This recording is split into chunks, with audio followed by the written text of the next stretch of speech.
Hola, ¿qué tal? Muy buenas tardes. En primer lugar, quiero agradecerles por este espacio porque quiero compartirles mi experiencia como farmacéutica hospitalaria sobre cómo evaluar la idoneidad de una prescripción médica. Pequeños tips que quiero compartir es primero saber qué cosa es evaluar la idoneidad, qué cosa es idoneidad de una prescripción médica y cómo hacerlo, cómo aplicarlo. Al final, el objetivo de hacer esta actividad que todo farmacéutico debe realizar al momento de dispensar un medicamento es prevenir errores de medicación, y de esa manera estamos contribuyendo con la optimización de la farmacoterapia. Muy bien, empezamos.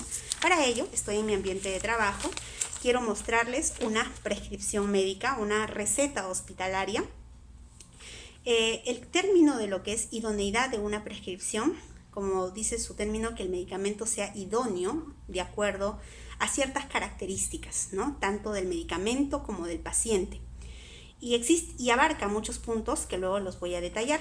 Ahora, ¿cómo lo hacemos o qué se hace? En primer lugar, según nuestras buenas prácticas de de dispensación, nosotros tenemos que verificar que la receta esté clara, que esté legible y que esté completa. Por ejemplo, que el médico haya marcado el tipo de dieta, el tipo de tratamiento no farmacológico, y aquí en lo que indica el tratamiento farmacológico, que haya completado si el medicamento continúa o está suspendido, y si es que escribe a puño y letra, pues tiene que especificar la dosis del medicamento, la frecuencia y la vía de administración, que es clave. Y a la vez, tiene que estar legible, ¿no? Quiere decir que esté claro, entendible para la persona que lo va a leer. Bueno, ese es el primer punto. Y el segundo punto tiene que ver con el análisis de la prescripción médica, y aquí sí entra a tallar el término idoneidad de una prescripción.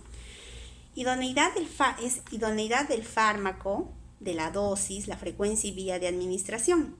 ¿Qué significa? Que cuando se prescribe un medicamento es que la dosis sea correcta y la frecuencia de acuerdo al diagnóstico, ¿no? Por ejemplo, si voy a prescribir Etrocoxif, sabemos que hay de 90 y de 120, pues si es la frecuencia es cada 24 horas, ¿no? En este caso, si prescribo cada 12 horas, ya estoy detectando un error de prescripción médica, ¿no? Luego, el otro punto que observo es si el paciente es alérgico, ¿no? Si a veces reportan alérgico a los AINES, entonces me aseguro de que no haya ningún AINE en la prescripción médica. A su vez, a veces puedo observar lo que es duplicidad terapéutica. Significa que no podemos dar medicamentos del mismo grupo farmacológico. Ejemplo, el caso de procinéticos. Tenemos casos en que el paciente le indica metoclopramida y levosulpiride. Ambos son procinéticos. Entonces, ahí es un ejemplo de duplicidad terapéutica. Lo otro que evaluamos es que si hay interacciones medicamentosas de relevancia clínica, que pueden ser reales o potenciales. Por ejemplo, tenemos el caso de la warfarina con el omeprazol. Esto es una interacción categoría C. En nuestra institución, según Lexicom, categoría C significa que debemos de monitorizar. Categoría D, que debo de modificar la terapia. Y categoría X, que su uso está contraindicado. Se debe de evitar tal asociación.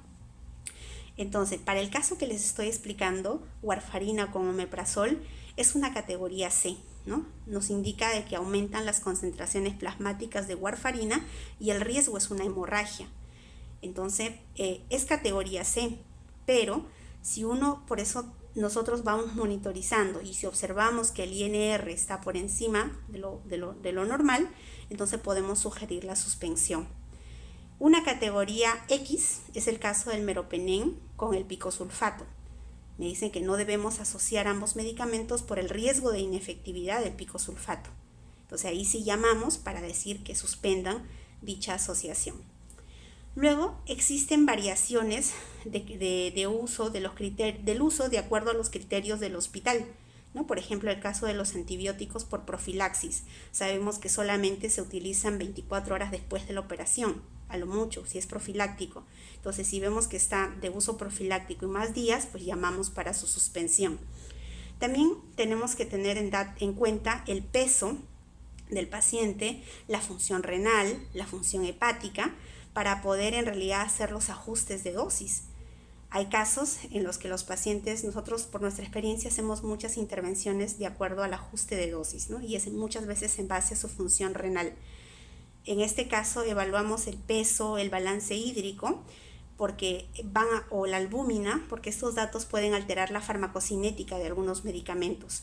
Y tenemos algunos casos en los cuales muchos medicamentos están contraindicados, y eso nos dice los criterios de Beers o los criterios de STOP en poblaciones geriátricas, y de eso también alertamos, ¿no? Bueno, espero que les haya gustado estos tips sobre cómo hacer la evaluación de la idoneidad de una prescripción médica. Gracias, se despide Clarisa, su colega Clarisa Ildefonso.